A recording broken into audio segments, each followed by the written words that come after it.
On September 12, 2012, a guy named Choi Gap Bok was arrested on suspicion of theft. The allegation was strongly denied by Choi, insisting he did nothing that could incriminate him.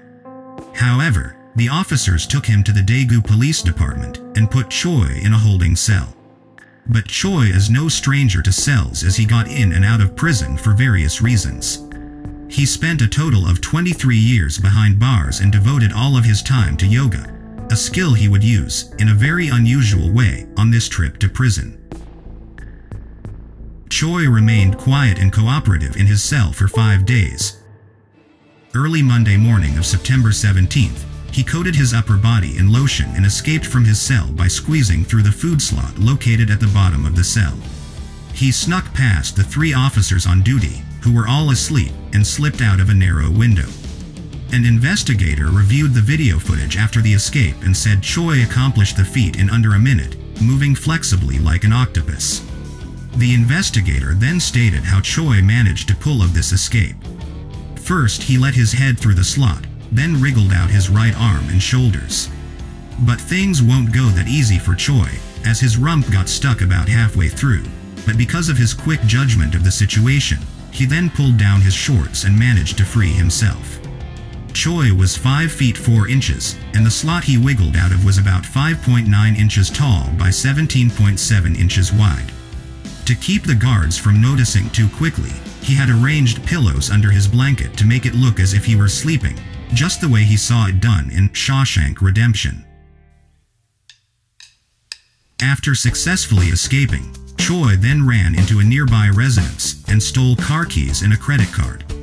Police checkpoints had been established, but witty as he is, Choi ditched the car a couple of 100 yards from the checkpoint and took off on foot to the nearby wilderness of Mount Nam. A manhunt ensued the following days, with helicopters, tracking dogs, and many police searchers. But Choi knew this, and kept moving, working his way through the dense mountains, hiding by day, in any means possible, like squeezing himself on broken tree stumps and only moving by the cloak of the night. He luckily managed to avoid being spotted for the next following days, prolonging the inevitable. Few days after traversing the wilderness of Mount Nam, Choi ended up at Miryang. But as cliché as it is, a vigilant villager saw him boarding a bus to another city and immediately reported it to the police, but Choi caught up on the wind and felt the danger ahead. That is why he told the bus driver he was feeling motion sickness and asked to be let off the bus. Due to the recent report, police immediately resumed their search for him in the surrounding area, finding occasional evidence of his presence. The police then got another report, this time from a farmer named Lee, and he reported that Choi left a note in his house. Lee didn't report it right away, thinking it was some sort of prank, but then he realized that some items were missing from his home, including a couple packs of instant ramen. Written in the note he left, "I am sorry," and was signed, Framed Thief Choi. The police began to search around the area of Hanam with some 400 officers, and again mobilizing air surveillance and following up on numerous reports of sightings of a very suspicious man. After 6 days of continuous hiding and running, Choi was finally apprehended on September 22nd.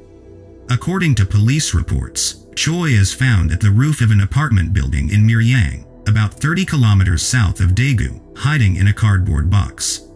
Thankfully, no one is injured or harmed on this incident, and up until the very last moment Choi insists that he was framed, and he did nothing of what he is being accused. But because of the turmoil that he started, his sentence is even heavier.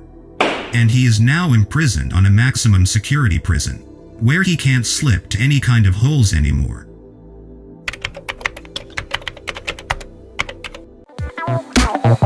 Like this video? You may also watch this video centered on the beautiful country of the Philippines.